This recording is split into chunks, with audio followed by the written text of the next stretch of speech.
In this video series for CEN and CENELEC members, we discuss bridging the gap between standardization and research.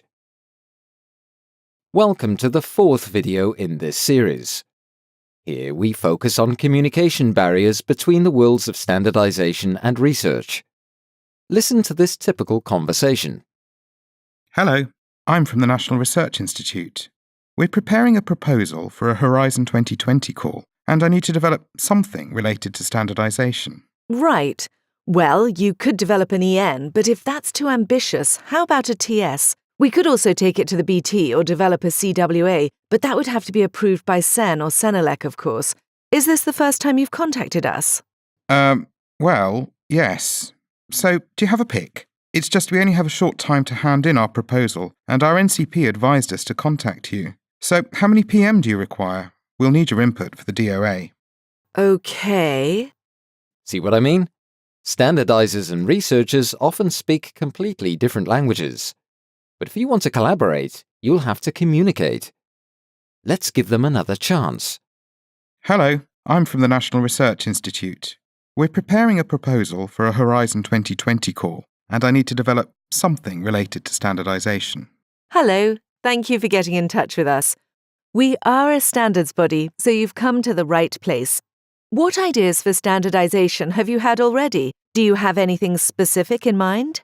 Not yet. We use standards sometimes in our research projects, but this is the first time we're actually planning to contribute to standardization. Have you participated in a research project before? If so, can you provide us with your pick? We'll also need your input for the DOA and how many PM you'll require. No problem. Let me make sure that I understand you correctly. PIC is Participant Identification Code, right? And PM stands for Person Months. I will give you the input for the description of action as soon as possible.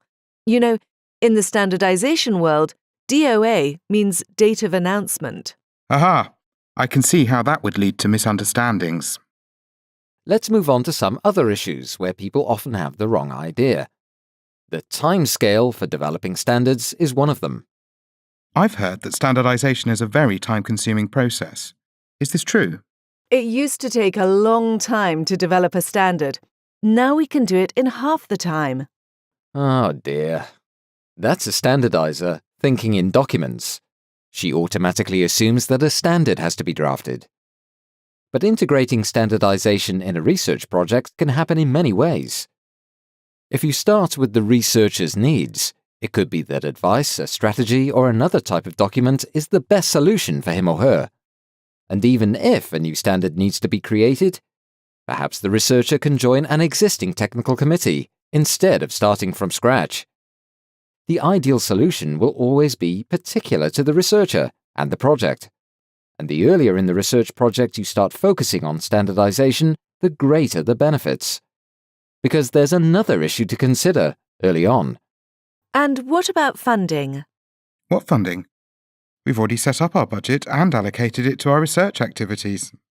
Well, part of the project funding should be reserved for standardization activities. Standardization is a joint effort, so all partners involved in this, including us, put in a certain amount of time, staff, and other resources. This needs to be taken into account when preparing the project budget from the very start. For two people to understand each other, they need to speak the same language. Each needs to be aware of the work the other is doing and to exchange information frequently.